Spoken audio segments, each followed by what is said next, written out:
Welcome to this Saturday edition of WTOL 11 News Now this morning. I'm Dominique. Amber said her attacker had her tied up in the backseat of the car like this. And when she saw the State Patrol vehicle, she started kicking the driver's seat in hopes of gaining the officer's attention. Tonight, Maumee police are searching for a man who they say used a stolen credit card to purchase over $1,000 worth of gift cards right here at this Rite Aid. Jessica was texting while walking down Summit Avenue when she says a man walked up from behind her and snatched her iPhone. Right now, a man is in critical condition after a crash yesterday afternoon. Toledo police are investigating a shooting that happened behind me inside this home after a family altercation.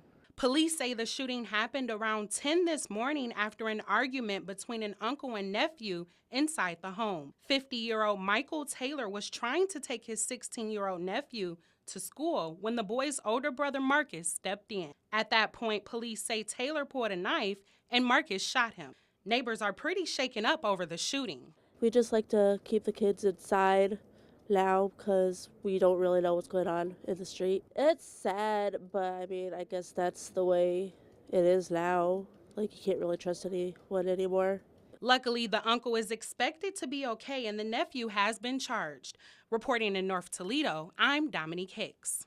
Back in February, this cemetery was flooded with thick ice, causing the headstones to overturn and be moved around. Today, I found crews breaking down rubbish and polishing headstones as people are getting a first look at the damages. Barbara Lowry and her husband were out looking for their friends' headstones and couldn't find any of them. When they can't even tell who goes where, and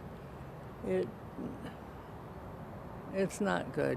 City officials say the repairs will cost an estimated $500,000. Our estimates are way down because we have the companies that are replacing the stones for us and setting them at no cost. That's saving a lot. And as the cleanup continues, family members tell me they're happy they can now lay their loved ones to rest. My mother is going to be buried here too, so I'm anxious to try to get her in the ground. In Maumee, I'm Dominique Hicks.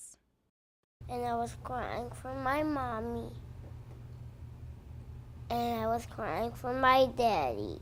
Little 5-year-old Samuel Gladden says he was scared when he was left alone for more than an hour inside the park. Shaylin Gladden says when she arrived to Inspiring Kids Academy to pick up her son, that's when the day camp realized Samuel was not there. And they were calling his name like they would usually do, but after the third time, Samuel didn't pop up. The owner over the place, she told me to sit down, have a seat and be quiet and, calm down. And I'm telling her, I can't calm down. My child is not here. At that point, the staff called security at Centennial Olympic Park, and the little boy was found left by himself. We tried to contact the camp's director, but they had no comment on the incident. It broke my heart. I felt like I felt him as a parent because I chose this camp and they was irresponsible. I got out here, it was a full flame, smoke going up above the trees in the air. Firefighters got the call shortly before 1 this morning, but by the time they arrived to this home on Gillum Drive, they say the fire was burning so badly they had to fight defensively. Once the fire was knocked down and we were able to enter, we conducted search and rescue, and that's when we found one male victim.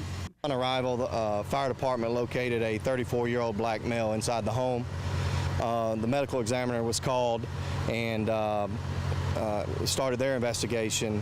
Neighbors say that victim was just house sitting for his mother, and they describe him as a generous and caring man. So he was a very family-oriented man and a very great guy from my understanding.